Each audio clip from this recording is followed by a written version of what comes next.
You ever sense that someone still treats you warmly, but something feels off? They still stay, still smile, still call you friend, yet deep down you know, the respect is gone. No harsh words are spoken, but their eyes no longer listen. Compliments feel like mockery. And when you need them, they always find a polite excuse to disappear. Worse, they still hold the role of a close one, so you can't even name the disrespect that's quietly unfolding.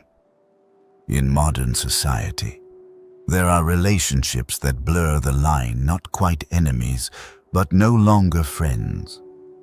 And if you're not alert, you'll remain playing the role of someone permitted to be disrespected, too afraid to walk away. Not because you don't see it, but because you fear losing something that once felt real. In this video, we'll confront the 7 most subtle signs of silent contempt. Not to react, but to reclaim self-respect.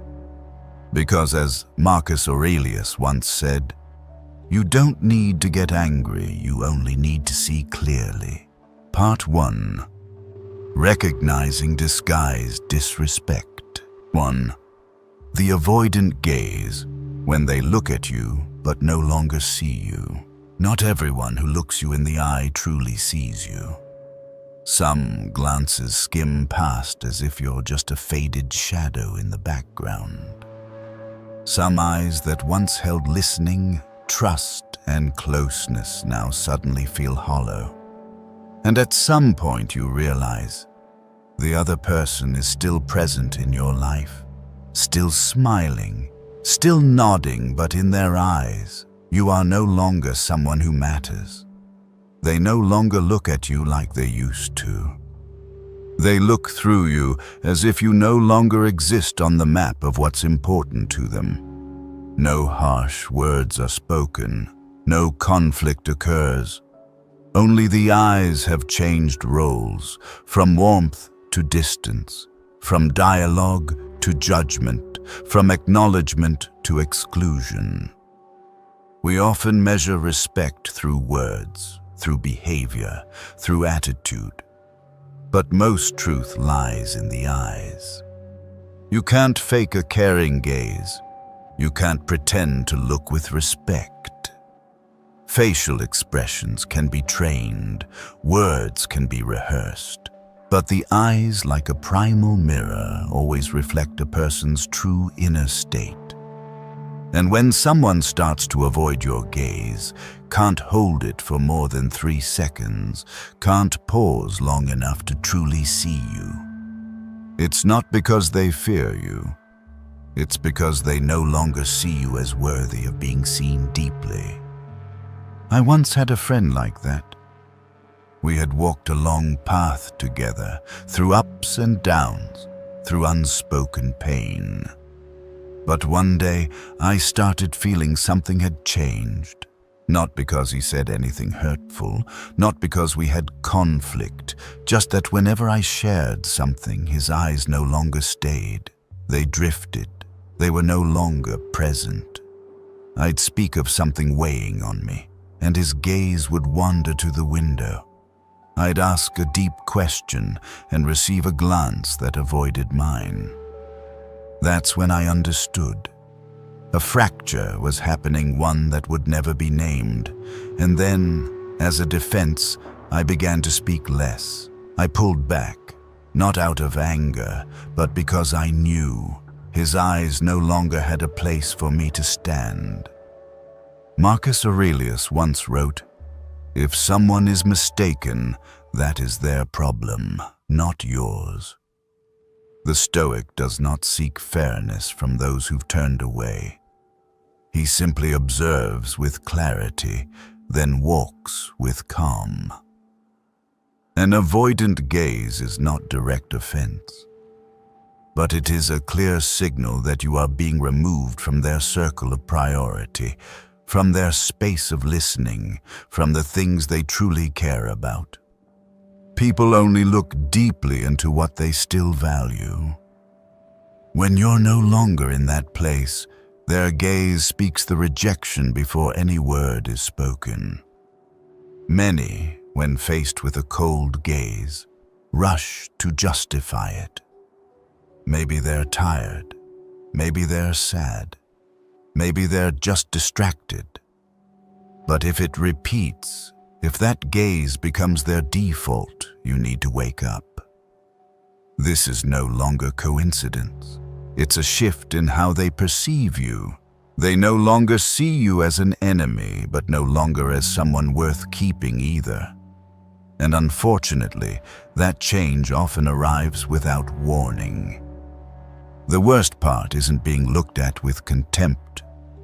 It's being seen as if you're invisible. Contempt still holds some emotion, but being made invisible, that's cold indifference, the most subtle form of exclusion. The Stoic doesn't react with anger. He observes, takes note, and reminds himself, I do not need to be seen to know I exist. Self-respect begins when you no longer need validation from others. And if their gaze has withdrawn its light, step out of the shadows instead of waiting for it to return. Remember this: what begins in warmth can die in silence. A relationship may end not in arguments, but in the kind of glances that no longer hold each other. When people still value you, they'll look at you when you speak. When they still want to keep you, their eyes will seek you out in a crowd. And when that stops, you don't need to do anything. A quiet withdrawal is your final act of self-respect. So next time you catch someone's eyes avoiding you, don't blame yourself. Don't try to pull their gaze back. Let them look where they wish. And you look directly at the truth, then look within. You do not lose your value because someone stops seeing you. You simply must learn how to stand tall even when no one is watching. 2. Compliments with thorns.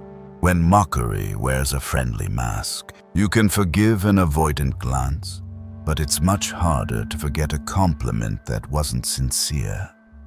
Because a diverted gaze quietly withdraws, but a mocking word sneaks into your mind like a gift, when in truth, it's a dagger wrapped in velvet.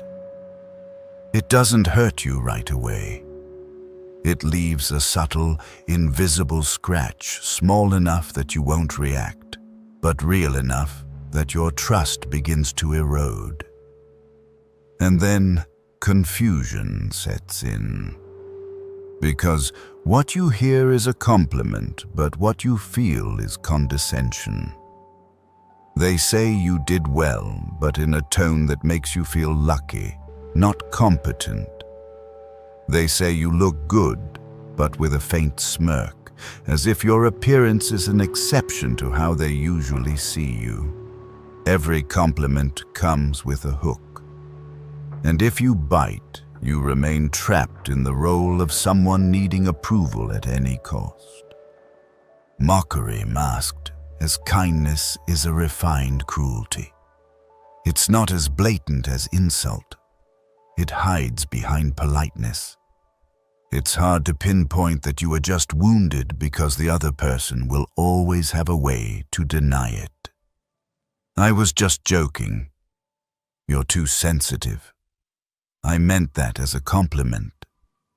And so, the hurt one ends up justifying their feelings. The one who was diminished ends up proving they're not weak. That's how relationships lose balance. One person keeps tossing veiled jabs like salt, and the other grows numb, quiet, wondering if they're overreacting. But real hurt doesn't come from the sharpness of words, it comes from the frequency and the intent. Once is accidental, but when thorned compliments become habit, it's time to wake up. I once worked with someone like that. He never raised his voice, always polite. But whenever I shared an idea, he'd compliment it like, "Sounds simple enough that anyone could have come up with it." When I achieved something, he'd say, "Wow, lucky you." When I was praised by our boss, he'd nod and quietly remark, "Sometimes it's just about saying the right thing at the right time." At first, I brushed it off, but over time, I realized I was starting to doubt my own efforts. Each of his compliments was like an invisible hook pulling down my self-respect just slightly, not enough to fight back, but enough to make me retreat. The most frightening part was that he still played the role of a pleasant co-worker, a friendly person. But that friendliness was just a mask for contempt wrapped in polished language. Seneca once warned, "We suffer more often in imagination than in reality." A veiled insult only hurts if you accept it as truth. But how do you tell the difference? How do you know whether a compliment is real or a trap? The answer lies in consistency. Those who truly respect you will praise you in public and offer feedback in private. The disrespectful do the opposite. They use compliments as knives and stab you with their civility. If you've ever left a conversation feeling smaller, less valuable, but couldn't explain why, revisit what was said. You may have been quietly dragged down while they kept wearing the coat of companionship. The danger of masked mockery lies not in the words themselves, but in how it makes you question your worth. It doesn't strike with force, it seeds doubt. And when you start doubting yourself, you adjust your behavior just to be accepted. You try to be more agreeable, avoid standing out, or worse, you shrink yourself to avoid being too much.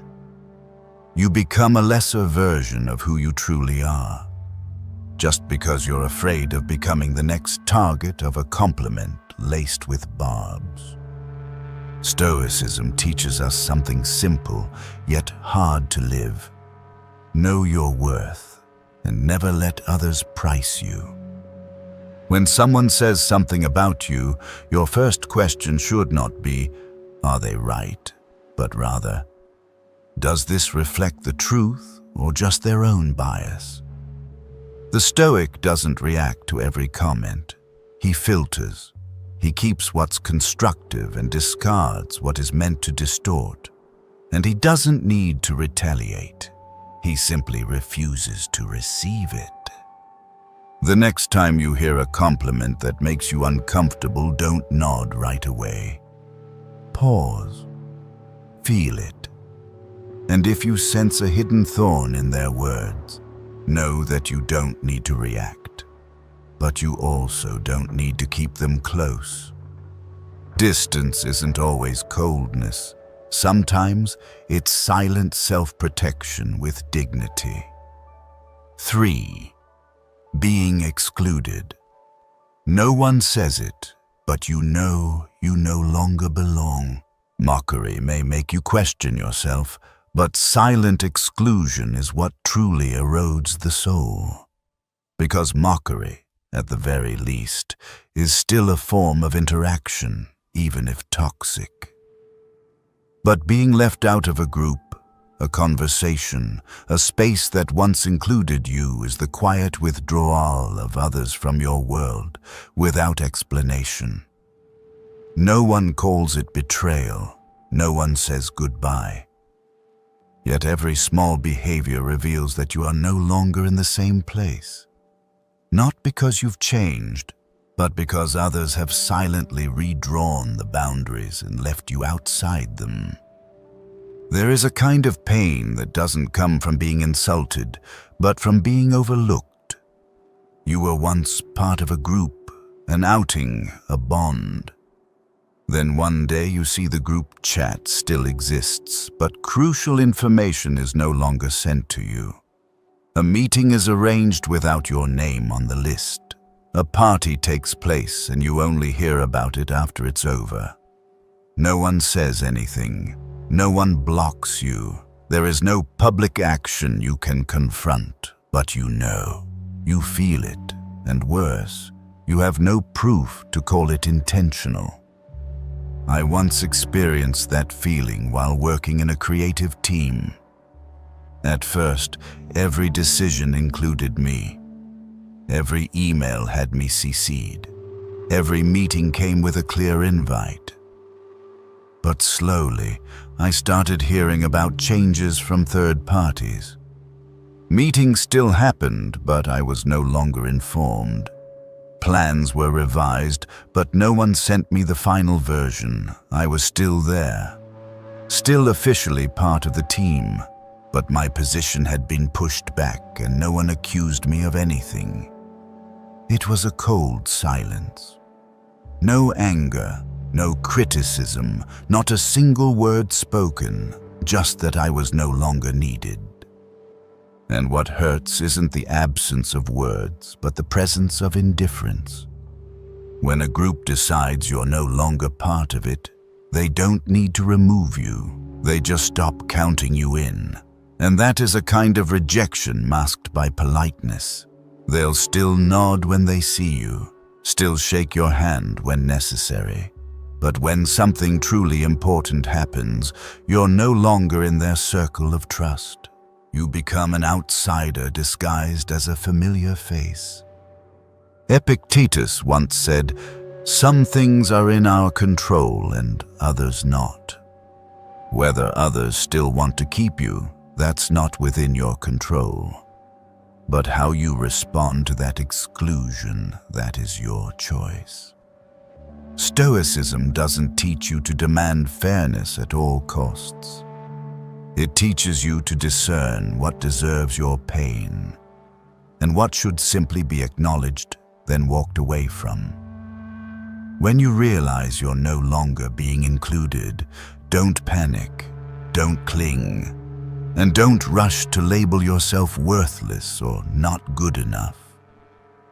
Sometimes all you need to do is stand tall, take a step back, and examine the new lines they've redrawn without you. There's a paradox in human nature. When we're excluded, we often feel the urge to prove we deserve to stay. We try to show up more, start more conversations, try to recapture that sense of belonging.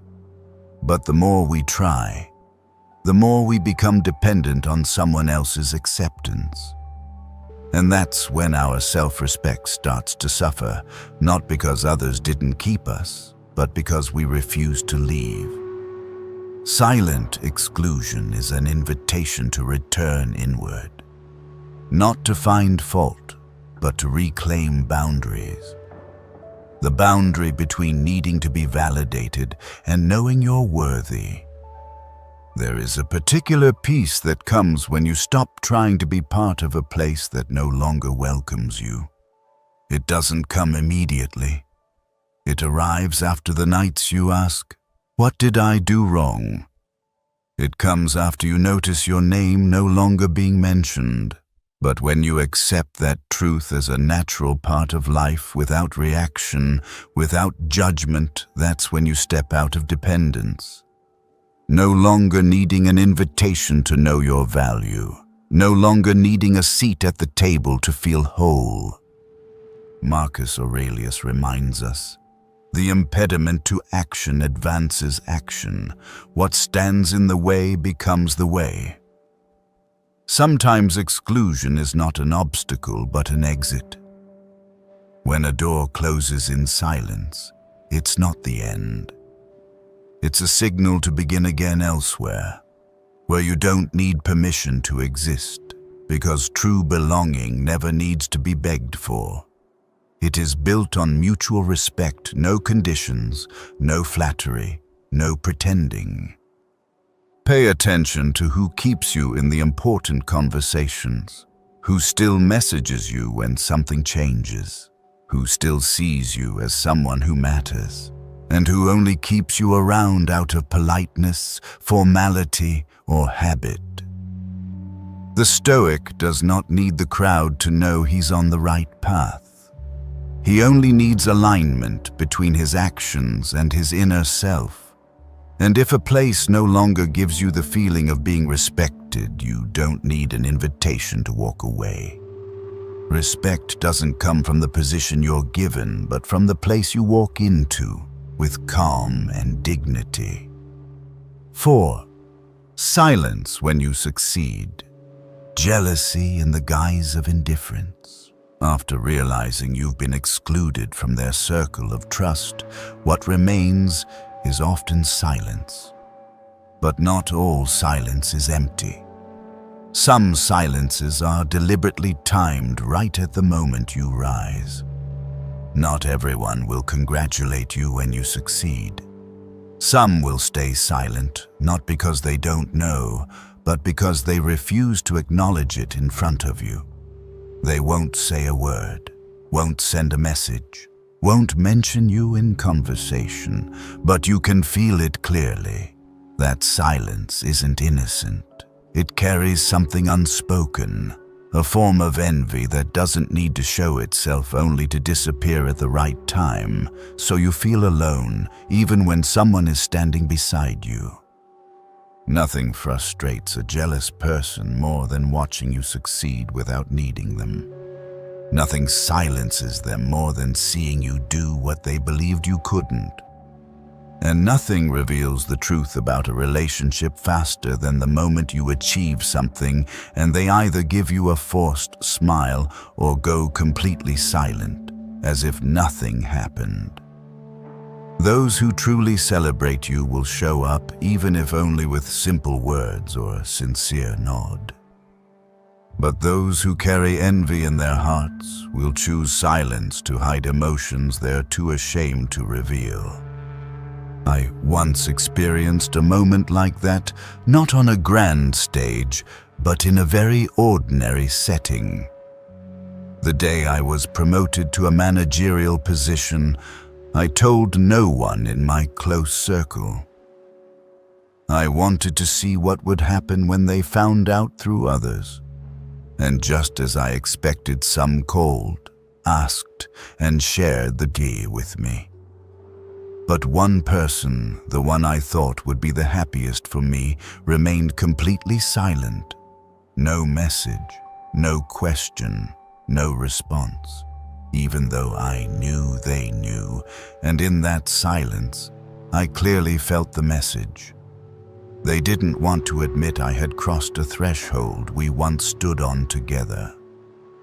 Jealousy doesn't always show up in aggressive form. It doesn't need insults or public criticism. Sometimes, jealousy is simply the calculated absence of a congratulation. It's the quiet eyes when you mention your accomplishment. It's the sudden topic shift when the conversation turns to you. It's small gestures repeated like every one of your joys is a threat to their ego. And sadly, sometimes the person carrying that envy is the one who used to be closest to you. The closer they are, the more they hurt when you advance. The more familiar, the more insecure they feel when you achieve something they haven't. Marcus Aurelius wrote, "Be tolerant with others and strict with yourself." To the Stoic, someone else's silence is not an accusation, it's a chance to observe. If someone cannot bring themselves to congratulate you, that says more about them than it ever does about the worth of your success. A person who cannot be happy for you is someone driven by their own inner lack. And if you let their silence confuse you, make you question your worth, you've handed over the power to define your success. Subtle jealousy often hides behind a cloak of nonchalance. They'll say, "That's nothing special," or "Anyone could have gotten that promotion," or worse, "I knew that would happen." These words sound neutral, but they're dull blades meant to wear down your confidence, not to cut, but to erode. The Stoic doesn't retaliate. He simply notes and creates distance where needed, not out of coldness, but to avoid being pulled into that emotional toxicity. What you must remember is that success doesn't require recognition to be real. An unshakable inner journey doesn't depend on applause. The stillness you carry when you achieve something and don't need anyone to acknowledge it is the highest form of silent power. Epictetus once said, "Don't explain your philosophy, embody it." You don't need to speak about success, you only need to live it steadily. If someone is mature enough, they'll see it. If not, their silence is simply further proof you've gone farther than they thought possible. If you're in a phase where your success is making certain people slowly drift away, don't try to pull them back. Let them go. Not everyone has the strength to watch someone else rise without feeling left behind. But that's not your responsibility. Your responsibility is to keep moving forward with clarity, with kindness, with complete independence from both praise and scorn. Anyone who cannot share joy is unworthy of standing beside you when you win. Success, if it comes at the right time and from true effort, will become a test for the relationships around you. Who celebrates, who stays silent, who keeps walking with you, who vanishes, who still sees you as a teammate, and who now sees you as an uninvited rival. The Stoic doesn't force anyone to share his joy. He only needs to know who cannot bear his light, so he no longer waits for their approval. Because in the end, what makes a person strong isn't the applause they receive, but their ability to keep doing the right thing without needing applause. Maturity isn't measured by who stands by you when you struggle, but by who still celebrates you when you step into the light. Those who can't let them stay behind in their own silence. 5. Disguised criticism. When advice becomes a sweet blade, the silence that follows your success may make you question your worth, but sometimes the wound doesn't come from those who stay quiet. It comes from those who speak with apparent concern. They don't withdraw, avoid, or hide. They show up at the right time, with enthusiasm and initiative, but what they say doesn't lift you up. It cuts you down, piece by piece. They don't use a sharp knife, but a sweet one. Not one deep slice, but a series of small incisions, each disguised as harmless feedback, carrying a subtle message. I don't really believe you deserve this. There's a kind of criticism that's wrapped in the word advice. The speaker calls it sincerity. The listener is forced to nod, afraid of being seen as too sensitive. But in truth, this advice isn't meant to make you better. It's meant to remind you that you're still not enough. And the worst part is, those words come from someone you once trusted. They say, "I say this because I care." But the issue isn't whether they care, it's that they don't respect your boundaries.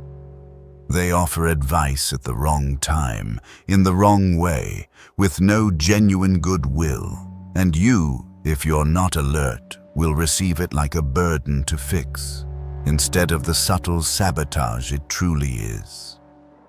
I'll never forget a former colleague.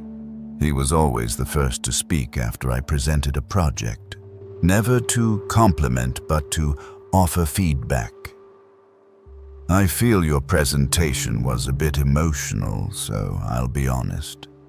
Or, "Don't get me wrong, I just want to help you improve, but that part felt immature." At first, I was grateful. I thought he was helping me grow. But then I noticed something. Not once in all our time working together did he ever acknowledge anything as good. There was always something to improve. Always. I'm only saying this because I want the best for you. But what he really wanted was to keep me beneath him, to make me dependent on his opinions, to make me feel like I was always lacking, always needing his approval.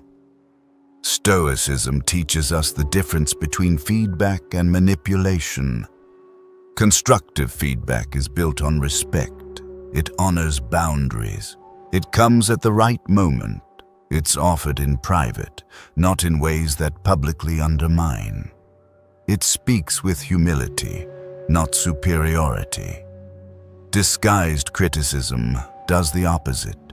It speaks more than it listens. It draws close just to take the higher seat. And from that perch, it begins to help by pointing out everything you haven't done. It sounds like guidance, but it's a quiet form of restraint. The more you accept it, the more you begin to doubt yourself.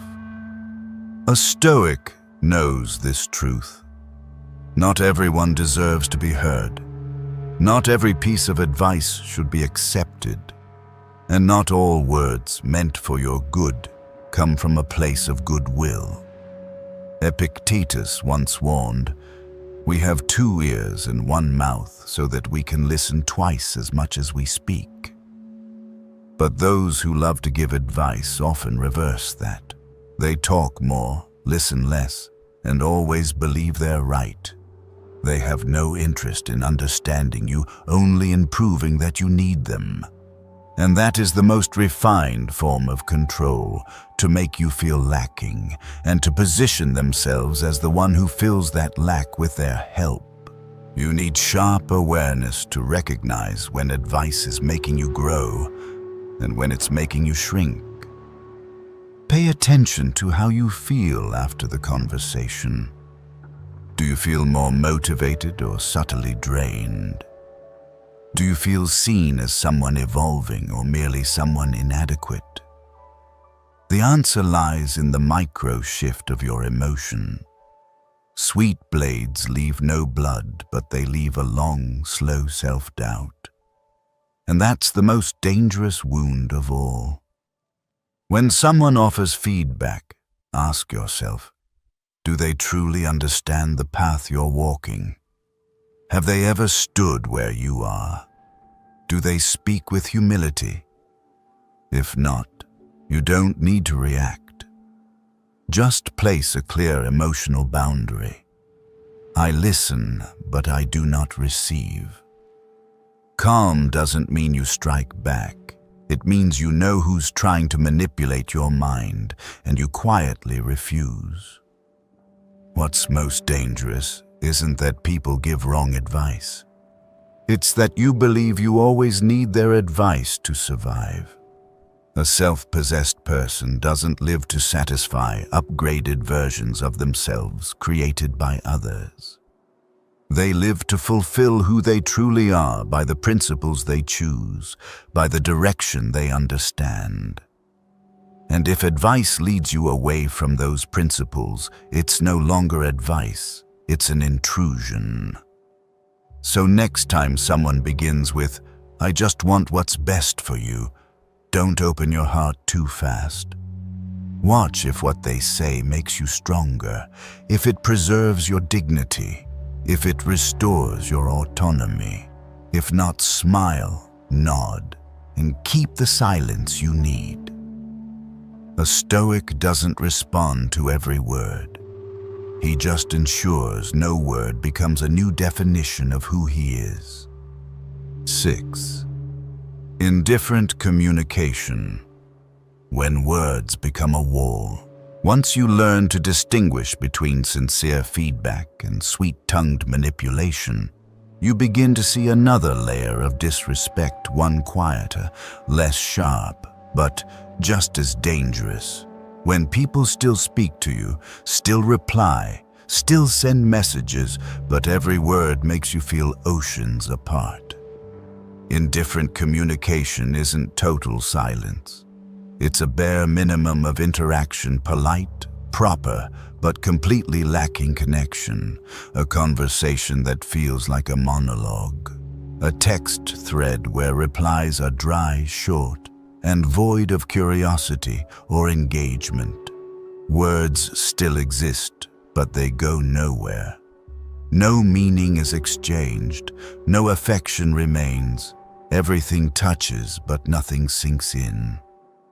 Some people don't cut you off. They just let you fade away in a relationship that's lost all warmth. They don't argue, don't reject. They're still there, but a very distant kind of there. Every time you share something, they nod. Every time you ask, they answer. But they never open up first, never breathe life into the conversation. And when you start feeling like you're working too hard just to keep the connection alive, that's when you should step back and ask, is this bond still real or is it just duty?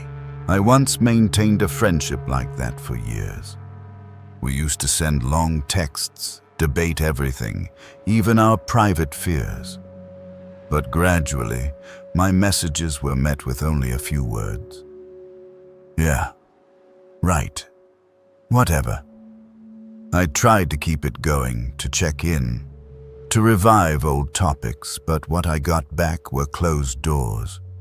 It wasn't busyness. It was an unspoken message. I'm no longer interested in this dialogue, but I don't want to look bad by ending it. And so I stayed, trapped in a cold communication zone, trying to relight a lamp that had already burned out. A Stoic doesn't measure a relationship by how often you speak, but by the quality of the connection within each conversation. One sincere sentence can build trust. One direct gaze can restore closeness. But if words are spoken just for politeness, if language becomes a tool to maintain appearance, then that's no longer communication. It's preserving an illusion that the bond is intact when one side has long since withdrawn. Seneca once wrote, "True happiness is to enjoy the present without anxious dependence upon the future." If every message leaves you anxious, wondering if you're being a burden, if you're too much, if you're being avoided, then the relationship is no longer in the present. It's become a wait, waiting for warmth, for response, for a reconnection that may never return. And waiting is draining. It doesn't just cost time, it erodes your faith in real connection. The hard part about indifferent communication is it's not bad enough for you to walk away, and not warm enough for you to stay. You float between two shores, the warmth of a past bond and the cold of a distant present. You don't know if you should try harder or let go. But the real question isn't, do they still care? It's, am I lowering my standards just to keep a relationship that no longer reciprocates? A Stoic doesn't need someone to confirm his existence with words. He watches their presence. If someone still talks but isn't sincere, he doesn't call that staying in touch. He calls it holding on to a shadow that's lost its meaning. Indifferent communication isn't just a change in words, it's the result of a deeper shift inside. The loss of respect, curiosity, care. When someone no longer wants to truly understand you, they don't need to say hurtful things. They just say less or say things without feeling. They won't ask how you're really doing. They won't recall the little things you once shared. They won't say your name in stories because you've become just a name that doesn't move them anymore. And sadly, sometimes they don't even realize it because the distance wasn't born of malice, but of prolonged coldness. But that doesn't make it hurt less. Marcus Aurelius reminds us, waste no more time arguing what a good man should be. Be one. When others no longer speak with sincerity, you don't need to prove you're worth listening to. Just keep being someone who listens deeply, speaks with presence, and puts intention into every word with those who deserve it. And to those who have quietly closed the door of connection, accept it and move on. Don't let yourself get trapped in conversations that have become rituals. A Stoic doesn't speak to fill silence. He speaks to build bridges. And if the bridge no longer connects both sides, he doesn't keep building. He seeks another river. Indifferent communication is a quiet test. It shows who's still sincere and who's just operating on habit, who's truly listening and who's just reacting on autopilot. And you, if you still have awareness within, will not keep investing where there is no return. Silence isn't always absence. Sometimes it's your best protection from the nameless drain of conversations that have lost their soul. 7. Inconsistent behavior. When they shift like the wind, and you're dragged along. After the emotionally draining, cold conversations, what often follows and pulls you deeper is inconsistency. Because at least silence gives you a clear signal. They no longer wish to connect. But those who shift like the wind, warm one moment, distant the next, sometimes attentive, sometimes indifferent, are the ones who leave you in the greatest turmoil. You never know if today they'll be kind or cold. You don't know if the message you're about to send will be welcomed or ignored. Every interaction becomes an emotional gamble where you try to guess their mood just to decide whether to text, call, or stay silent. And day by day, you begin to lose your own compass because you've gotten used to adjusting yourself based on someone else's emotional weather. There's a type of person who always makes you feel like you're walking on thin ice. They're not necessarily bad. They're not always cruel, and that's exactly what makes them dangerous. They give you beautiful moments, then withdraw them with coldness. They offer you a day of trust, then vanish the next without a word. And you, held hostage by those good memories, start telling yourself, maybe they're just tired. Maybe I did something wrong. Maybe tomorrow will be different. But tomorrow turns into today, and the cycle of confusion continues. That's no longer communication, it's emotional manipulation through inconsistency. I was once in such a relationship, a friend who was both the one I turned to for deep advice and the person who made me feel small the very next day. There were nights we'd talk for hours, sharing everything. But there were also times I'd send a message just to check in, and it'd be read but unanswered for days.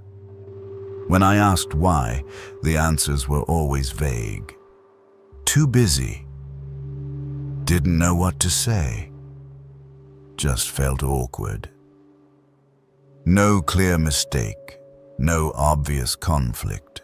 Just a string of erratic attitudes long enough that I could no longer tell if I was still valued or merely filling an emotional gap in their life. A Stoic does not live in the guessing game of others. He observes, takes note, and acts by principle. Seneca once wrote, "A wise man is content with himself." When you feel the need to constantly change yourself just to keep someone around, you're no longer being yourself. And when someone keeps shifting their behavior without ever explaining it, the issue isn't their communication skills, it's their lack of respect for your emotional clarity. Because consistency doesn't require talent. It requires intention. And if someone can't be consistent with you, it means they prioritize their own emotional needs over your boundaries. Inconsistency puts you in a state of constant tension, always waiting for signs, always predicting reactions, always afraid that one misstep will drive them away again. And in doing so, you live as someone always one step behind, someone who reacts no longer, someone who acts with intention. A Stoic doesn't let another person's feelings dictate his direction. He doesn't play the nice guy, who must always accommodate even the unreasonable. He understands, but he does not enable. He remains silent, but not submissive. He knows that unclear relationships can't be fixed with kindness, they must be ended with clarity. Marcus Aurelius once wrote, "Don't waste time debating what a good man should be. Be one." When someone changes like the weather, let your actions become the stable climate. Keep your inner state calm and steady, so you're not swept away by their mood swings. If today they're close, welcome it with awareness. If tomorrow they're cold, step back with composure. Don't let yourself be spun around by someone who can't stay grounded in their own emotions. Those who shift too easily lack commitment, and without commitment, there is no foundation for any enduring relationship. There's a difficult truth to face. Some people don't confuse you by accident. They create that confusion because when you're confused, you're easier to control.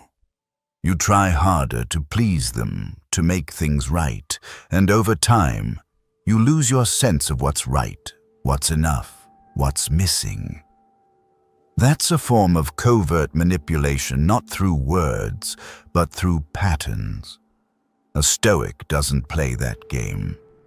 He doesn't demand perfection, but he does demand stability, because only through consistent behavior can trust be built.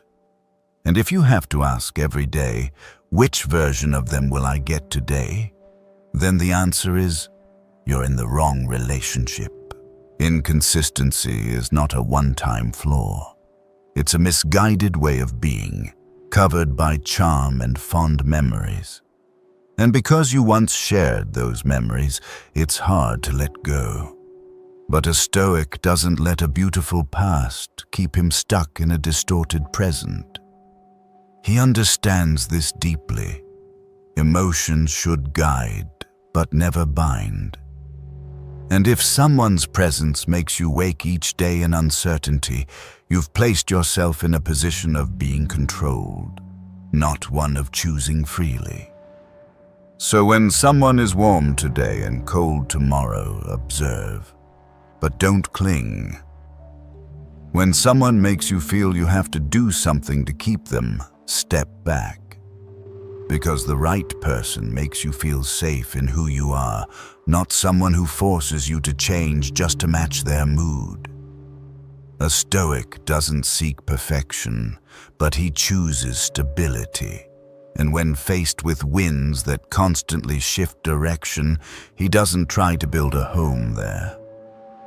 He walks away quietly, but resolutely. Part 2. Detach yourself from silent judgment. 1. Don't accept the label. Their emotions don't define you. People are quick to label you not because they understand you, but because it helps them manage their own insecurities. When you stay silent, they say you're arrogant. When you're polite, they call you fake. When you're firm, they say you're stubborn. And when you walk away from a toxic relationship, they say you're cold, heartless, unforgiving. But here's the strange thing. No matter how you respond, someone will be dissatisfied. Not because you're wrong, but because you no longer fit the image they want you to uphold. And so, they begin to call you names that aren't yours, but are projections of their own wounded feelings. In a world rushing to judge, labels are the fastest way to avoid complexity. They don't need to understand why you changed or what you're going through.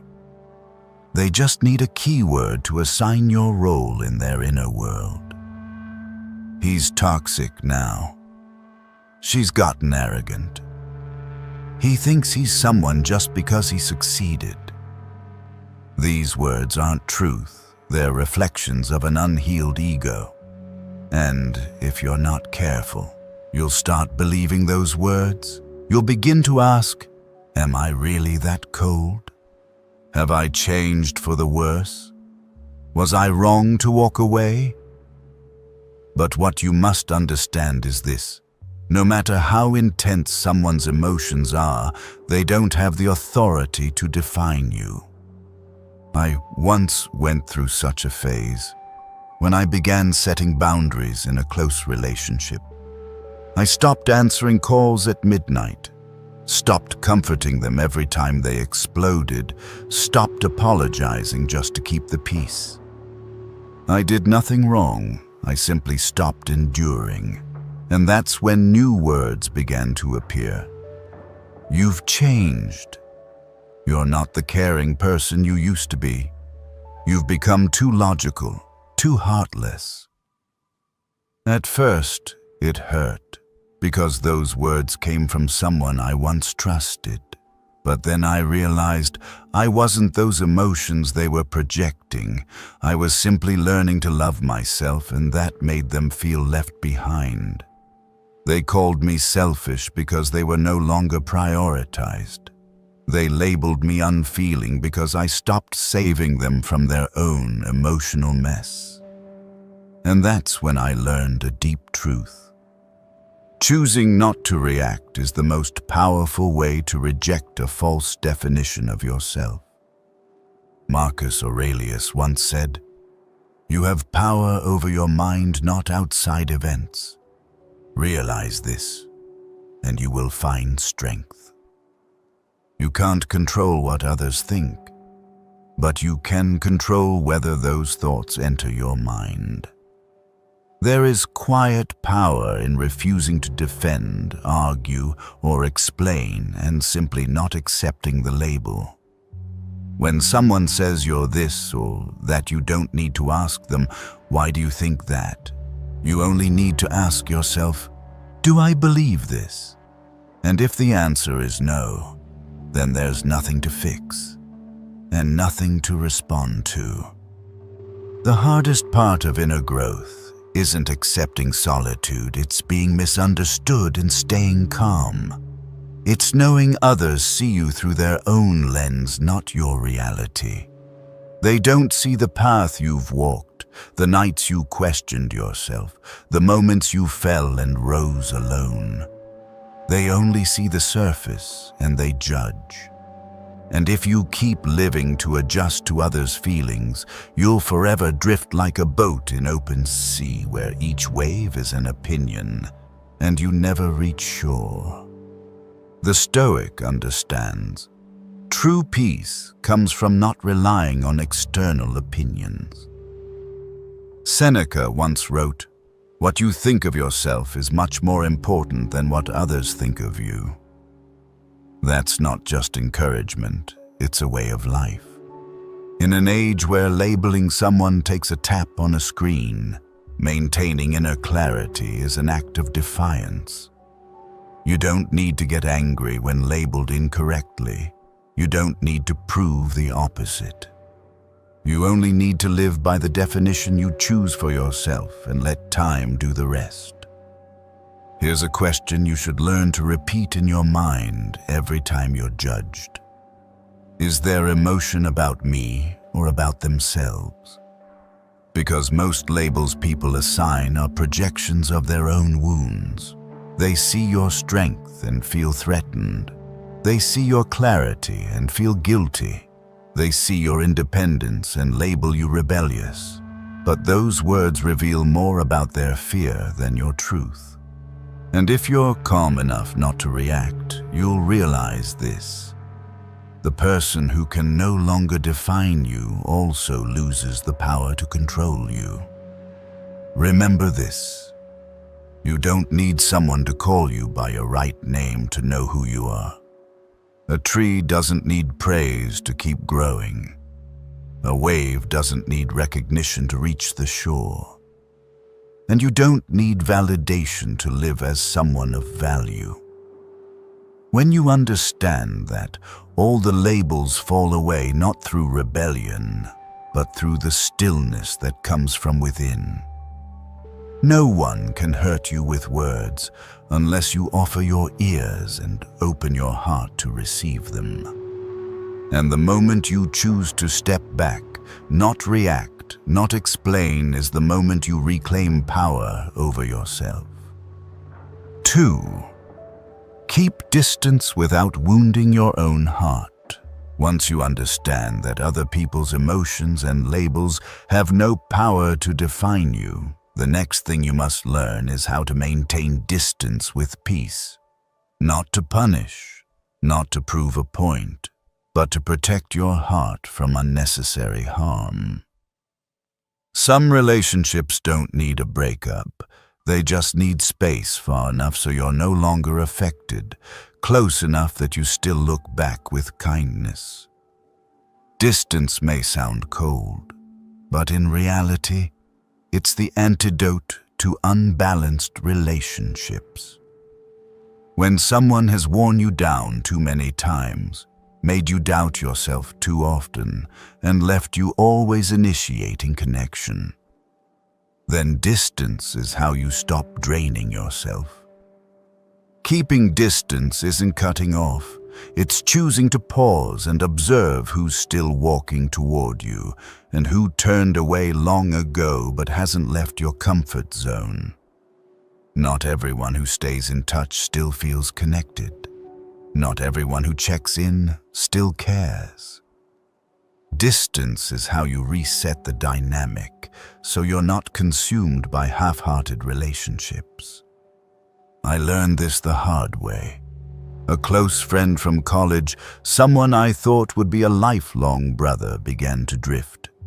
No conflict, no clarity. But every time I shared something meaningful, he dodged it. Every time I needed presence, he had an excuse. I started to feel like I was asking too much. I began to wonder, am I being too sensitive? But I realized I had ignored too many signs just to avoid cracking a long-standing friendship. So I kept showing up, kept smiling, even when I knew he was no longer really there. Until one day, I stopped messaging first, stopped forcing connection, stopped labeling it close. And strangely, when I pulled back, no one stepped forward. The silence lasted so long, I realized I'd kept a door open too long for someone who no longer wanted to walk in. The Stoic doesn't live by sentiment. He observes reality and acts based on effort to response ratio. He doesn't let kindness be exploited, nor let personal feelings obscure truth. Seneca once said, "Associate with people who are likely to improve you." That doesn't mean only choosing people better than you. It means choosing those who don't make you question your worth every time you're near them. And if a relationship constantly makes you feel you must prove, hold on, or overextend, then distance is not disrespect. It's self-respect. But the hardest part of distance isn't the action, it's the emotion that comes with it. You can stop texting, see them less, but inside you still feel guilt, still wonder, am I being too harsh? That guilt is what keeps people stuck in old ties. They fear being called cold, ungrateful, afraid of hurting the other. But the Stoic knows pain doesn't come from stepping back. It comes from staying too long in misalignment. You can't save a relationship alone.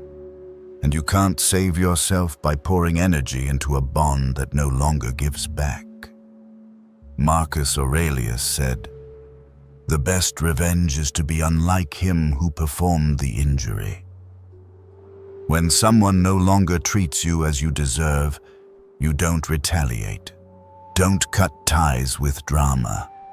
You simply step away without resentment. Distance doesn't need bitterness. It needs clarity. A clear view to not be held hostage by beautiful memories, and enough strength to accept. Some relationships are best ended by a gentle step back, not a fight. If you're in a relationship that makes you censor yourself every day, tiptoe to avoid hurting them, always putting their emotions before your own, then maybe it's time for distance. Not to disconnect, but to reflect. Who am I in this relationship? Am I still respected? Do I still feel safe being myself? And if the answer is no, step back, quietly, without anger. Just one step to protect what's still whole inside you. Because in the end, a Stoic doesn't measure a relationship by length, but by how much inner freedom you feel in it. If you have to suppress, tiptoe, or endure, then, no matter how close they once were, it's no longer worth your energy. Distance, when placed rightly, allows both sides to reassess. And if someone truly values you, they'll return with clarity, with humility, or not at all. Either way, you've protected what matters most: your peace. 3. You don't have to understand everything. Just don't get pulled in. When you're calm enough to keep your distance from unhealthy relationships, you'll enter a quieter phase where you no longer chase explanations, no longer feel the need to justify, and no longer want to understand it all. Not because you're indifferent, but because you've realized understanding doesn't always lead to healing. Some things people do don't fit your logic. Some ways people leave, hurt, or change don't come with any reasonable explanation. And if you keep trying to ask, why did they do that? Where did I go wrong? They should have just... You're pulling yourself into a maze with no way out. A part of peace is letting go of the need to understand everything. We often confuse forgiveness with clarity. That to let go of someone, we must know their motives, their side of the story, their pain. But that's not always possible. Some people hurt you not because they're cruel, but because they're weak. Some leave you not because you're wrong, but because they're incapable of walking beside you. And some change not because of you, but because of the journey they're on. If you insist on understanding, you'll fall into blind empathy. You'll start justifying their indifference. You'll start blaming yourself. The Stoic doesn't do that. They observe reality and choose not to get pulled in. I once had a friend who quietly betrayed my trust. There was no conflict, no argument, but slowly, things I'd shared in confidence started appearing in public. Secrets I entrusted began reaching others. And more haunting than the betrayal itself was the fact that I couldn't understand why he did it. We had been close. We'd shared everything. I had supported him through many storms, yet the fracture came without warning. I lost sleep trying to find the reason. Did I say something that unintentionally hurt him? Was there some misunderstanding? But no answer came, and after months of torment, I finally realized I was trying to understand a system that wasn't mine. Marcus Aurelius once wrote, "The things you think about determine the quality of your mind." If you constantly place your thoughts into things you can't control, you're letting your life quality be dictated by external chaos. You don't need to understand why they became distant. You don't need to analyze why they turned cold. You don't need to decode every behavior. You only need to observe the consequences and choose the path that no longer hurts you. That's not avoidance, it's discernment. Not running away, but maturing. It's like standing before a raging river. You don't need to know why it flows so fast, who caused the flood, or where the water began. What you need is to step aside, observe, step out of its path, and protect yourself from being swept away. The mind works the same way. When faced with harmful relationships, instead of obsessively analyzing, ask yourself, does this still nourish me, or is it draining me? If it's the latter, stop. No blaming, no dissecting, no digging deeper. Just don't let it control you anymore. The Stoic is not someone without emotion, but someone who chooses where to feel. They don't place their emotions where there's no longer response. They don't let their heart be swept by someone's instability. They can see anger and not be pulled in. They can see insincerity and feel no need to expose it. They stay silent, not because they're weak, but because they refuse to let their mind be filled by things unworthy of it. The price of over-understanding is you start to love what you should have left behind. And then you forget to love yourself first.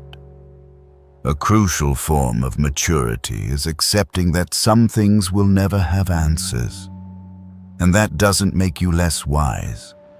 On the contrary, it sets you free. Free from clinging to repeated questions.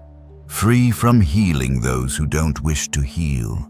Free from the burden of needing to understand everything. You weren't born to decode other people's minds.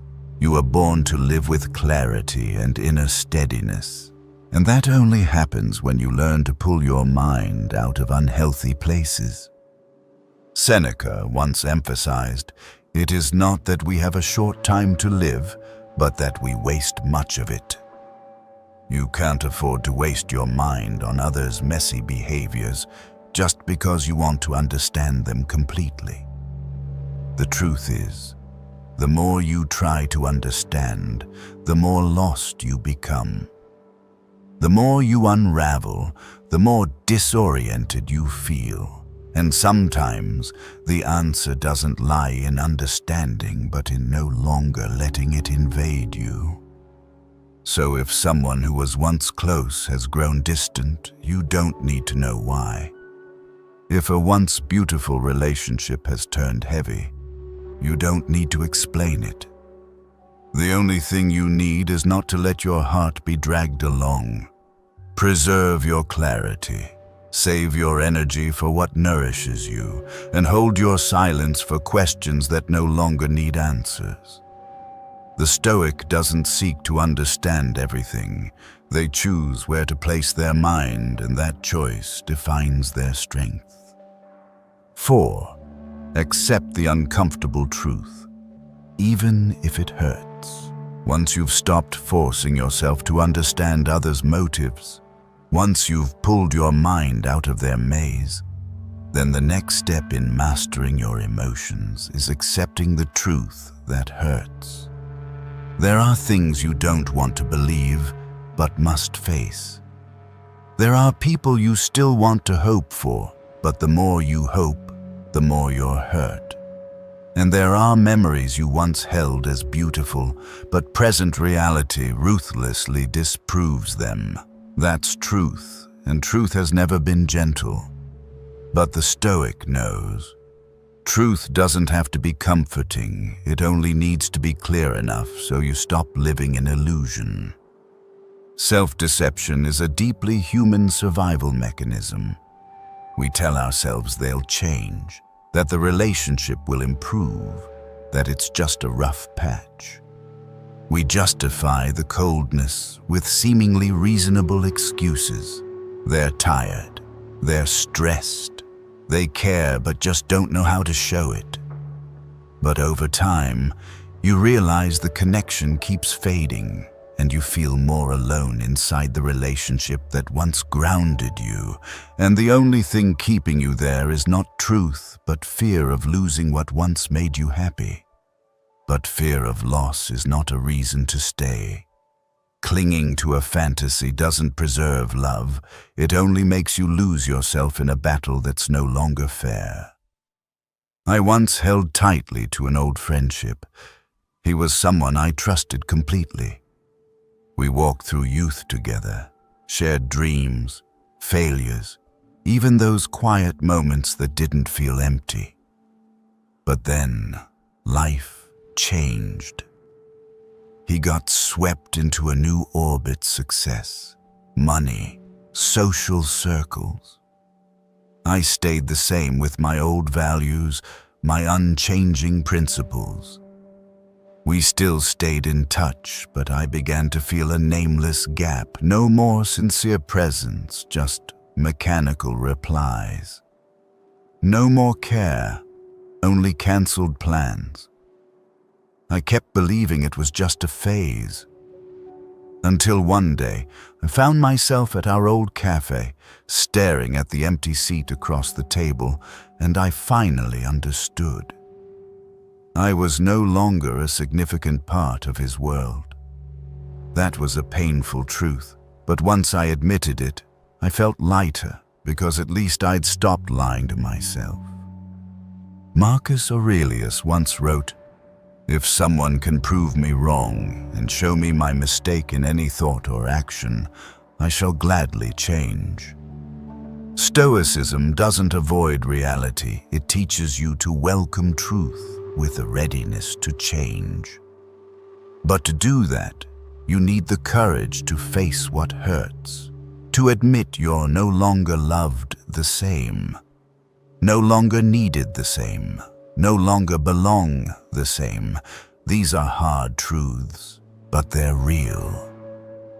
And if you can't name them, you'll keep living in a haze, half believing, half doubting, half holding on, half letting go. That is the most draining state of mind. Truth doesn't always come in words. It shows up in repeated patterns, in replies that take longer than before, in the times you need someone but they don't show up, in the fear of saying what you really feel because you're scared they'll get upset, in the way your voice starts to sound hesitant. And if you keep ignoring those signs, you're not being positive, you're keeping a relationship that's already dead. Maturity is when you dare admit that a relationship may have once been beautiful, but it isn't anymore. The Stoic doesn't suppress emotion, but they don't let emotion blur their judgment. They observe and they accept, not to blame, not to judge, but to put things in their rightful place. When you name the truth, you reclaim your inner power. You're no longer spun by vague hopes, no longer channeling your energy into holding what's slipping away. What's left is a space of clarity where everything is clear, even if uncomfortable. And from that space, you can rebuild your life without being dragged by what no longer belongs. Seneca once wrote, "He who suffers before it is necessary suffers more than is necessary."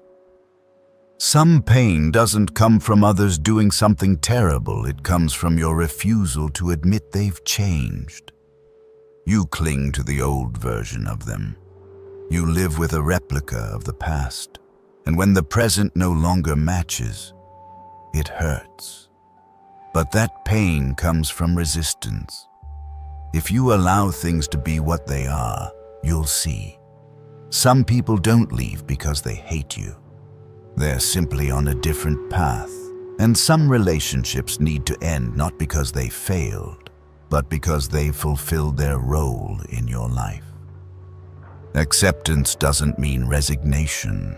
It means acknowledging reality as it is, without coloring it, denying it, or twisting it. Only when you dare face the uncomfortable truth can you stop living in fantasy. And from there, you can move forward, not bitter, not regretful, not stuck. Truth doesn't make you weaker, it makes you clearer, and in that clarity there is strength. 5. Choose peace, not the need to be right. When you've found the courage to face the truth even when it's unpleasant, the next thing you must learn is not how to react, not how to make things clear, not how to decide who's right or wrong, but how to choose peace. On the journey to inner mastery, the Stoic doesn't stop at asking who's right and who's wrong. They stop at this: what is still worth keeping and what is only chaining them to the endless loop of emotional battles. Sometimes winning an argument won't make you any happier, but letting go of a confrontation that might set you free. Many people believe peace is the result of justice, that only when everything's been said, when they've been cleared, when the other person admits fault, can they let go. But the truth is, there are truths that others will never admit. There are conversations that will never happen. And there are people clearly in the wrong who continue living unbothered, as if they've done nothing wrong. You can chase fairness, but often it leads you into a one-sided battle where the other person doesn't want to understand, only to win. And in such battles, even if you win, you still lose something. I once wrote a long letter to someone who had deeply hurt me, not to accuse, but to share all the emotions I had never voiced. I didn't send it, but I wrote it as if he would read it and understand. And when I finished, I felt lighter. Not because I believed he would change, but because I had finally said to myself what I needed to hear. I stopped waiting for acknowledgement, stopped expecting an apology, stopped needing fairness to feel closure. I no longer needed someone to say I was wrong to know I was right. I no longer needed to win to be at peace. Marcus Aurelius once said, "You always own the option of having no opinion." You don't need to react. You don't need to respond to every provocation. You don't need to prove anything. Peace arrives the moment you step out of the game of being right or wrong.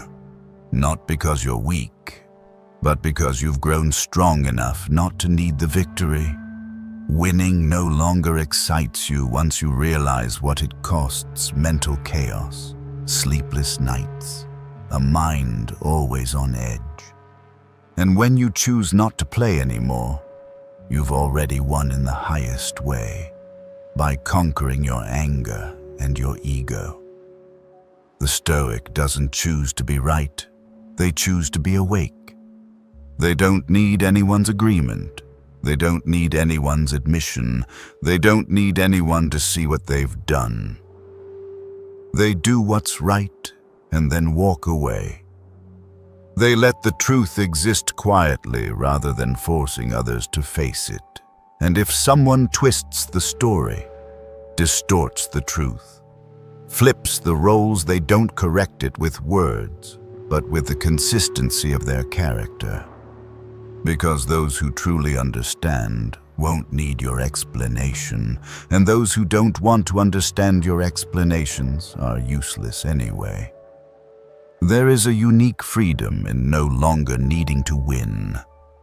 When you sit in a room and hear someone speak falsely about you, but you stay silent, not because you're suppressing, but because you simply don't need to speak. When you scroll past a provocative message and your heart stays calm. When you hear someone blame you and your inner peace doesn't even tremble. That's not numbness. That's choosing peace as your highest priority in inner life. Seneca once wrote, "To be everywhere is to be nowhere." If your mind is constantly fighting battles, you will no longer be present with yourself. And then you'll realize, people can steal your time, drag you into arguments, scatter your focus, but you were the one who handed them the key. You don't have to do that anymore. You don't have to stand in a courtroom where no justice exists. You don't have to say one more word. Because peace is not outside, it lies in knowing exactly who you are, what you've done, and no longer needing to shout to be heard. Choosing peace is not surrender. It is the most courageous decision when you're strong enough to no longer need to be acknowledged. You live by your values, and that is enough. No one's validation adds to it. No one's denial takes it away. The Stoic doesn't fight to be understood. They live in a way that no longer depends on it. And on that journey, every time you walk away from a battle, you reclaim a piece of your mind. In the end, peace doesn't come from victory. It comes from no longer needing to win. People can think what they want, say what they want, twist the story however they please. But if you don't react, don't retaliate, don't defend, then all their weapons fall into emptiness. Because weapons only work when you bare your chest. But if you turn away, stay still, walk on, then no one can hurt you anymore. Part 3. Reclaim respect without demanding it. 1. Detach yourself from the need to be liked. It's not easy to accept that you don't need to be liked. From an early age, we are programmed to seek validation, to live in the glow of approval, to know that our presence pleases others. We learn to become agreeable, polite, well-mannered, not because that's our only nature, but because being liked was the passport that allowed us to move through childhood without harm. But as you grow and begin to understand yourself more deeply, you'll realize living to be liked is a sweet trap and also the easiest one to imprison you. Stoicism doesn't teach us to be cold, but it does require us to ask a fundamental question. Is the approval of others truly necessary for your inner peace? If the answer is yes, you'll always be manipulated by how others see you, judge you, and respond to you. Just a frown, a vague remark, or a little distance is enough to make you anxious, lost, and start adjusting yourself to match their expectations. But the price of that alignment is that you quietly drift away from yourself bit by bit, day by day, until you no longer recognize who you really are. I used to be that kind of person. The one everyone found pleasant, the one who never upset anyone, the one who always knew what to say, when to stay silent, how to smile to keep the atmosphere light. I didn't realize that to maintain that likability, I was paying a steep price, sacrificing honesty with my own feelings. I buried anger, swallowed hurt, blurred my boundaries, all to protect an image of being sweet, considerate, easy to get along with. And then, one day, I looked back and didn't recognize myself anymore. I no longer spoke my truth. I no longer dared to express disagreement. I didn't even know what I liked because every choice had been tailored to please the majority. Epictetus once said, "If you want to improve, be content to be thought foolish and stupid." On the journey to reclaiming inner power, you must learn to live without needing to be liked, even if it means being misunderstood, disliked, or seen as difficult. Not because you don't care, but because you now understand that your worth doesn't depend on someone else's gaze. When you stop seeking external approval, you begin to look inward where your principles, limits, and personal dignity reside, things that are non-negotiable. Detaching from the need to be liked doesn't mean becoming rude or harsh. It means living truthfully, even if that truth doesn't make others comfortable. There will be times when you need to say no. Times when you must walk away from relationships that no longer nourish you. Times when you must express real pain even if it makes the other person uncomfortable. And when you do, you'll lose some pats on the back, some "you're doing fine," some people who used to call you easygoing. But in exchange, you'll keep something irreplaceable: your inner integrity. The Stoic lives by principle, not by applause. They understand. Today you're loved. Tomorrow you might be abandoned. Today they cheer. Tomorrow they go silent. If you build your life on other people's emotions, you'll always live in a storm you can't control. But if you build it on the values you choose, then no matter who comes or goes, you remain unshaken. That is the strength of a mind freed from the need to be liked. I remember the first time I said no to a favor from someone I used to be very close with. I knew refusing would upset them. I knew it would break the image of me always being helpful. But that day, I was exhausted. I needed time for myself. And for the first time, I chose to prioritize myself over someone else's satisfaction. The reaction was as expected. They were angry. But what I didn't expect was how freeing it felt to live honestly. I didn't have to apologize for being tired. I didn't have to play the hero who's always available. I just needed to be myself, and that was enough. Seneca once emphasized, "A man who suffers before it is necessary suffers more than is necessary." We torture ourselves when we live to be liked. We fear rejection so much that we sacrifice ourselves for fleeting acceptance. But at some point, you'll have to choose. Be liked by everyone, but lose yourself, or live true to your nature and be understood by only a few. And if you walk the Stoic path, you'll choose the latter. Not because you seek rebellion, but because you want to preserve the most authentic version of yourself. Peace doesn't come from being liked.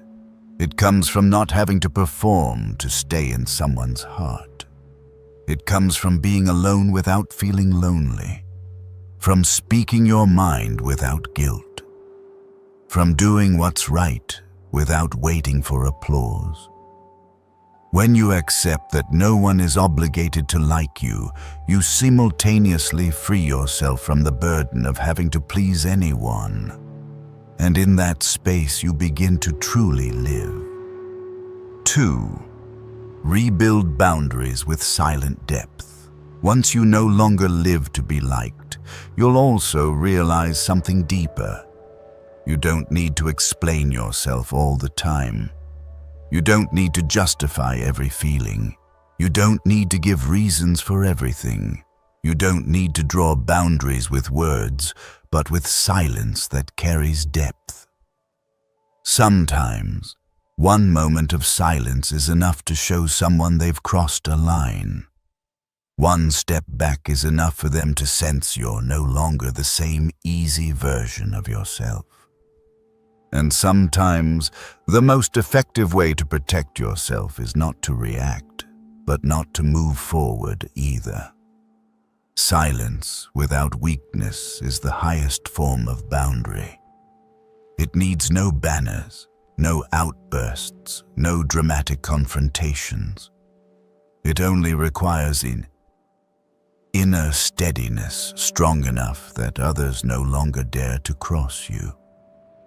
The Stoic doesn't demand respect with noise. They use consistency and self-control so others naturally understand where the limits lie. Silence isn't avoidance. It's the sign of someone who no longer needs to prove they deserve respect because they embody it in the calm strength of their presence.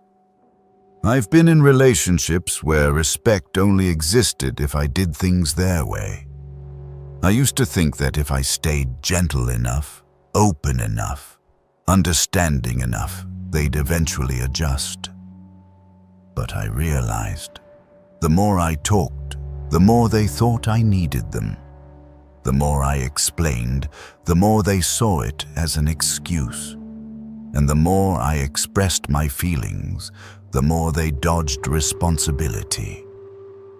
Until one day, I tried something simple. I went silent, no messages, no replies, no explanations, no attempts to show my pain. Just silence clear and intentional, and I was surprised by its power. Not everyone came back, but the ones who did came back changed. Epictetus once emphasized, "Don't explain your philosophy, embody it." In the world of relationships, silence is the clearest embodiment of what you believe to be right. You don't need to shout that you were disrespected. Just don't show up again where you're no longer treated with dignity. You don't need to declare that you've changed. Just stop reacting the way you once did. Your silence, if it comes from a place of awareness, will become a message. Quiet, but impossible to ignore. Silence doesn't mean disconnection. On the contrary, it's when you connect most deeply with yourself. When you're no longer pulled by words, you begin to hear your inner voice. When you stop reacting impulsively, you start noticing the movements of your mind. You'll realize many times you spoke not out of need, but out of fear. Fear of being forgotten, fear of being misunderstood, fear of losing someone. But in the end, when you learn to sit in silence, you understand. Silence never makes you lose anyone. It only filters who's still connected to you with sincerity. The Stoic doesn't draw boundaries by challenging others. They don't push people away with sharp words. They simply pull their energy inward and let others feel the distance. If the other person is attuned, they'll adjust. If not, that disconnect only confirms the relationship lacked depth to begin with. In both cases, you don't need to speak, because silence rooted in awareness echoes louder than any impulsive outburst. Words can mask indifference. You can use justifications to cover your fear of setting boundaries, but silence cannot be faked. A person who stays silent and still stands tall is someone who's broken free from dependency on others' emotions. And that alone is the clearest boundary you'll ever need. Picture this. You're in a room. Someone throws a sarcastic jab that subtly pokes your dignity. Before, you might have reacted, justified, tried to appear strong. But today you simply look up and stay silent. Not because you're giving in, but because you know. The only reply needed is that you'll never place yourself in that space again. Next time, you won't show up for that meeting, won't reply to that message, won't go where you're not valued. That is a boundary, and it's built from silent depth. Silence isn't an ending, it's the beginning of a new kind of communication where you don't need to speak to be understood. You don't need words to make clear who you are. Your consistency in how you hold yourself will become the strongest declaration, and that boundary, once built from awareness, will no longer be breakable because it no longer depends on how others treat you, but on how you treat yourself. 3. Learn not to explain yourself. Once you've learned how to rebuild boundaries without speaking, once you understand that timely silence is a message of great weight, you'll begin to learn something even higher, the liberation that comes from not needing to explain. There are moments in life when words are no longer a bridge but a blade. And you realize, not everything needs to be clarified. Not everyone deserves to hear the full range of your emotions. What exhausts you is not others. Silence, but your endless effort to explain to someone who doesn't want to understand. I once spent hours, even weeks, composing long messages to someone who used to be close. Every word, every sentence, I weighed carefully, not to convince them, but simply to be understood. I believed that if I were sincere enough, clear enough, gentle enough, they would understand that I meant no harm, that I was hurting too, that I still valued the relationship. But after every message, what I received was just a cold, "Okay," a distant response. And I began to see. Explaining is not the path to being understood if the other person no longer wants to understand you. Marcus Aurelius once wrote, "Waste no more time arguing what a good man should be. Be one." That philosophy taught me, instead of trying to prove who you are, just live that way and let your silence speak for itself. Someone who truly cares for you will understand what you don't say. But someone who's already shut their heart, no matter how many pages you write, they'll read it like a stranger thumbing through a book. Not needing to explain is not giving up. It is a new level of freedom. The freedom from needing to be understood.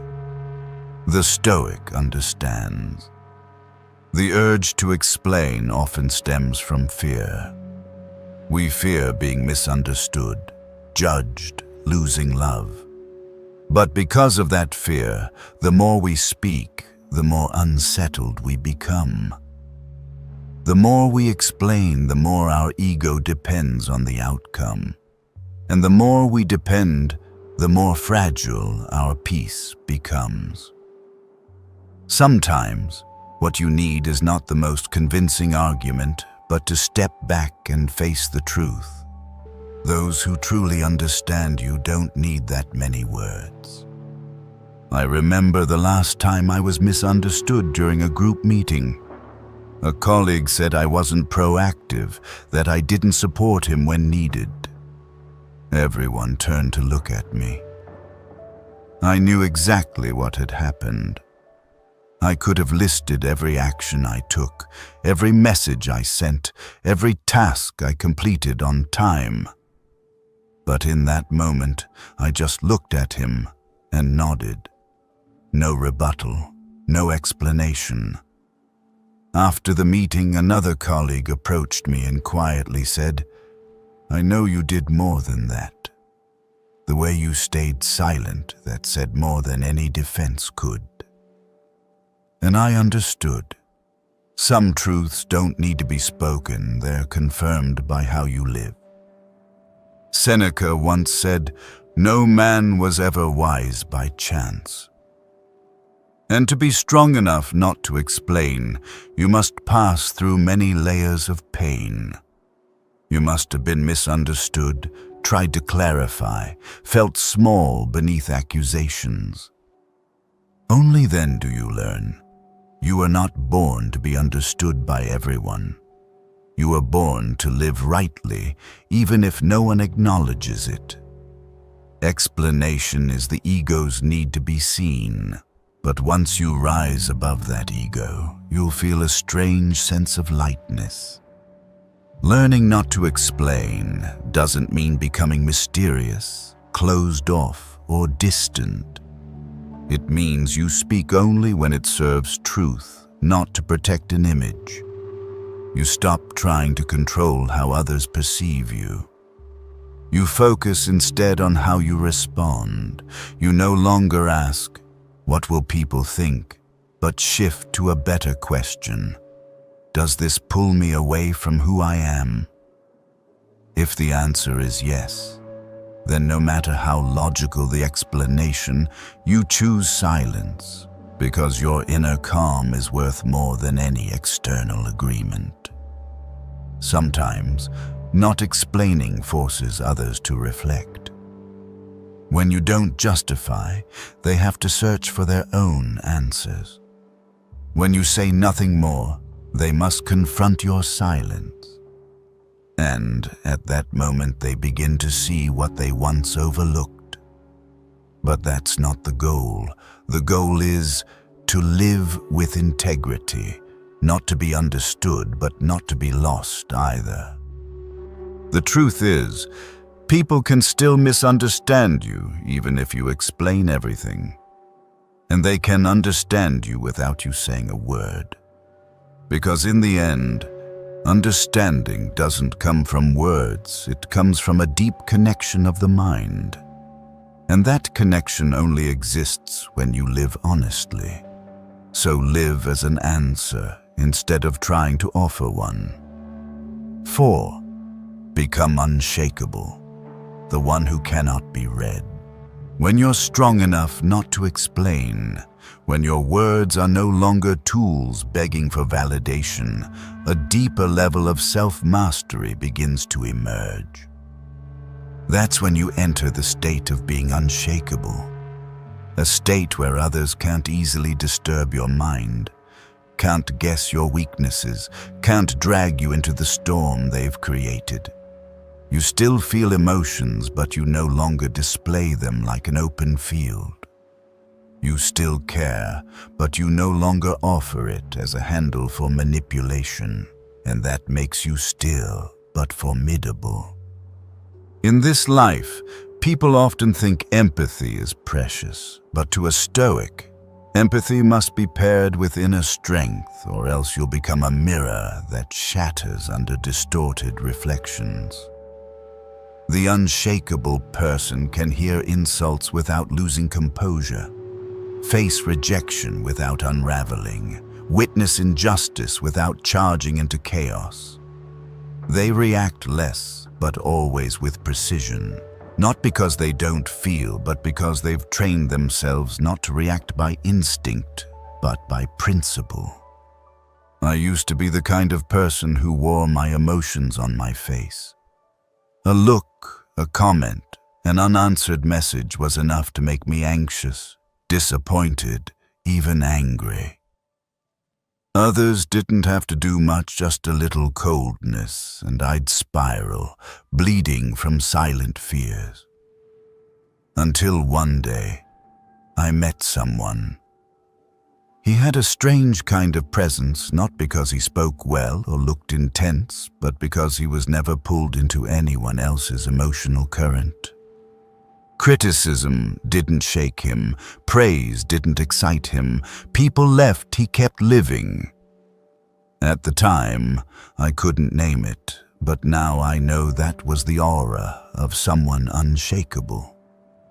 Marcus Aurelius once reminded himself, be like the cliff against which the waves continually break, but it stands firm and tames the fury of the water around it. Being human, especially in this era, makes it hard to keep an inner life like stone. Because we're constantly pulled by the need to reply, explain, express, perform. Social media makes every reaction instant and easier to manipulate than ever. But that's why the unreadable ones are rare and deeply respected. They're the type who sit in a noisy meeting and stay still.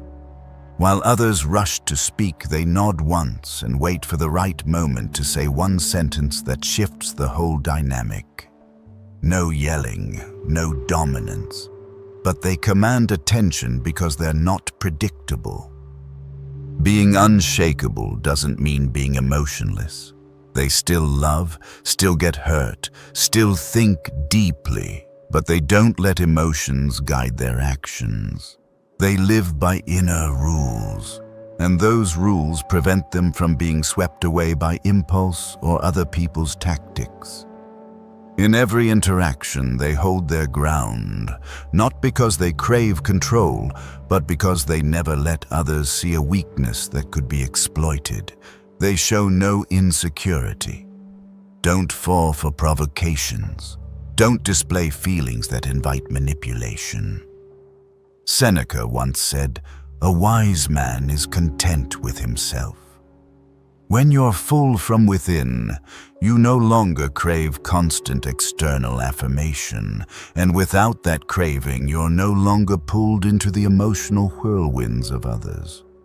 You can sit among critics without losing your center. You can stay quiet before mockery, not because you're weak, but because you no longer need to win that kind of battle. You act according to your chosen values, and your silence becomes more powerful than any reply. Becoming unshakable is a difficult path. You'll need to learn to control your face so it doesn't betray you. Control your pulse so it doesn't rush you. Control your eyes so they don't give away your fear of being left. And above all, you must learn to breathe inside the storm, walk slowly through noise, hold your inner spine steady while the world shakes. You don't need to be the loudest voice in the room, but be the one who lasts the longest. Not because you're forcing it, but because you know who you are. And the one who knows himself is not easily swayed. 5. Live with value. Without needing recognition. When you're no longer easily swayed by how others look at you, when you can hold steady your inner spine amid the dizzying reactions of the world outside, the final step, and also the deepest form of liberation, is to live with value, without needing to be recognized.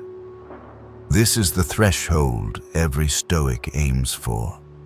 Not to detach from life, but to live within it, without losing self-possession, without getting lost in applause or boos, without allowing your worth to be measured by how much others validate you.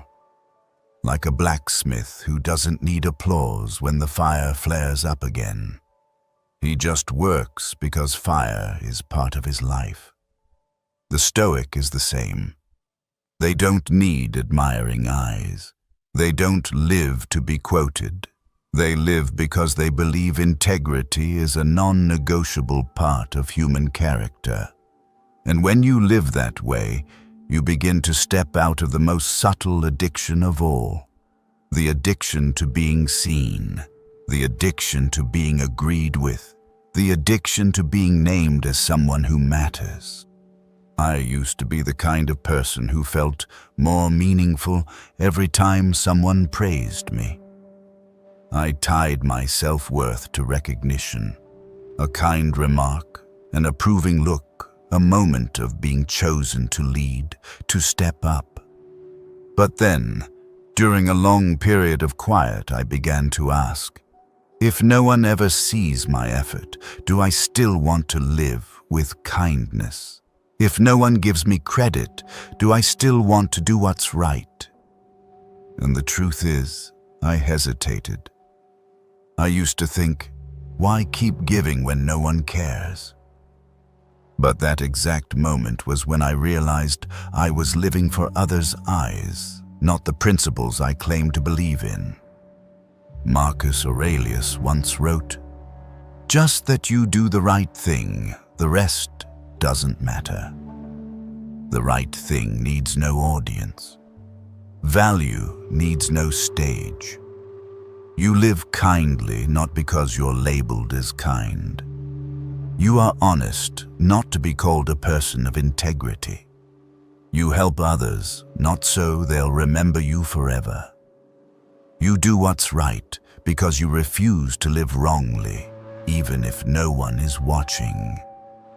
When you free yourself from the need for recognition, you begin to enter a quiet space where you and only you are the witness to the value you live by.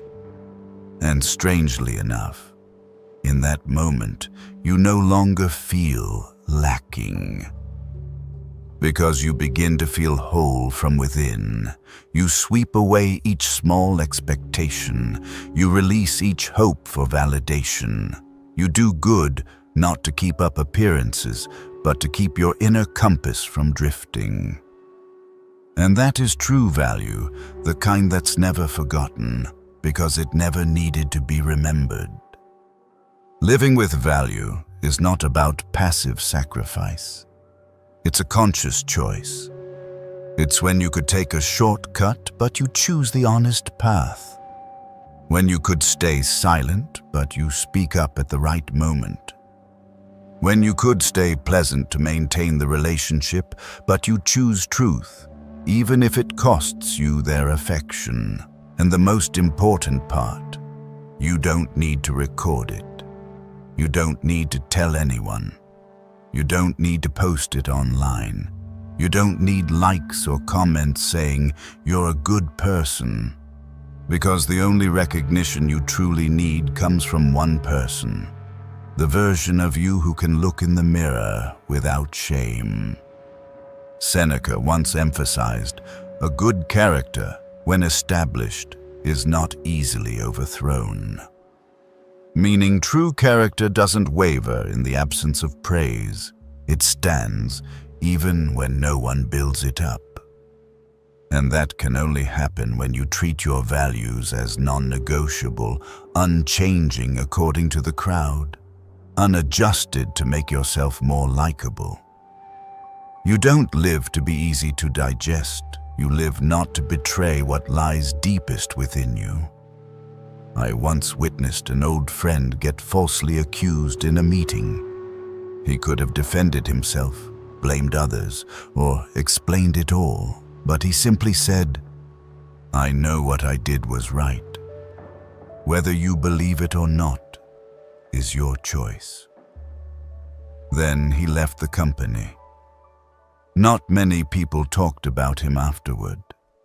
But years later, when I ran into him, he was still at peace.